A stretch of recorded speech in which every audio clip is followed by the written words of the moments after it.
शुरू अल्लाह के नाम से। नाज़रीन कराम, सलाम अलैकुम। मैं अली कंबर काज़मी रसूलपुर दोहलड़ी से आपके लिए लाया हूँ वहम और अंधविश्वास के खिलाफ एक तहरीक, एक मिशन। मोतबर हदीस में आया है कि जिसने अपने नफ्स यानी रूह की मारिफत और शनाख्त और पहचान कर ली, उसने अपने अल्लाह की पहचान कर ली। हमारा मकसद चूँकि अव्वलन अल्लाह की ही शनाख्त करना है कि हम अल्लाह की वहदानियत, उसकी जबरूतियत, उसके इक़्तिदार, उसकी हाकमियत और इस यूनिवर्स और इस कायनात पर उसके इक़्तिदार को जब तक सही तौर पर नहीं समझेंगे उस वक्त तक हमें मामूली चीज़ें बड़ी नज़र आती रहेंगी। तो हमने तय किया है कि हम अल्लाह की वहदानियत को पहले समझें, मगर उससे भी पहले क्योंकि हदीस में ये आया है कि पहले हम अपने नफ्स और अपनी रूह के बारे में गौर करें तो अल्लाह को समझने में कुछ आसानी हो जाती है। ये अलग बात कि उसको पूरी तरह समझ लेना आम आदमी के बस की बात नहीं, लेकिन हम अपने हस्ब हैसियत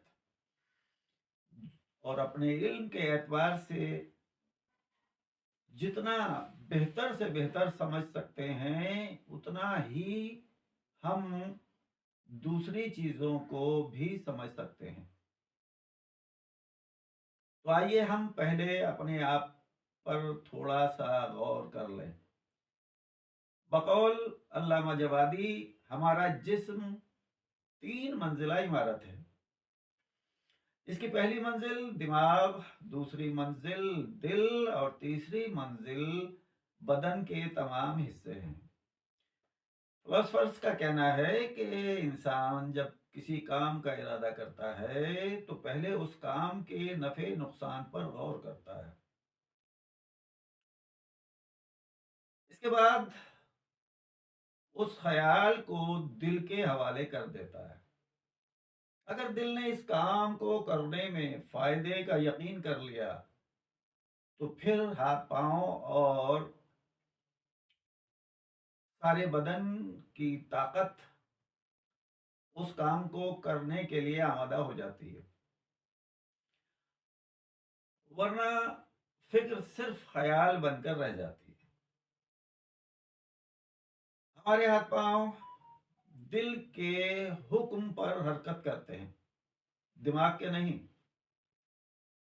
उनकी हरकत के लिए दिल का इत्तेफाक करना जरूरी है। सिर्फ ख्याली घोड़े दौड़ाने से मंजिल तय नहीं होती। दीन इस्लाम ने इसी बात को सामने रखते हुए अपनी तालीमात को 3 हिस्सों पर बांट दिया है। इसका एक हिस्सा दिमाग के हवाले है, जिसे पॉजिटिव फिक्र, अल्लाह की शनाख्त और मारिफत कहते हैं।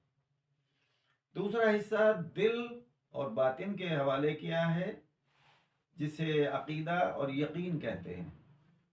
आखिरी हिस्सा बाकी जिस्म के हवाले किया गया है, जिसे अमल और कर्म कहते हैं।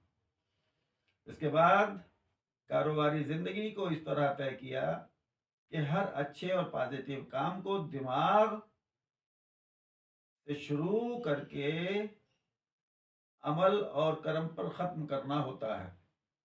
अगर कोई अक्ल का मारा अक्ल और दिल के इस्तेमाल से पहले काम शुरू कर दे तो उसका नतीजा बर्बादी है। बाकी आइंदा जो है वो इस सिलसिले में ये गुफ्तगू जारी रहेगी।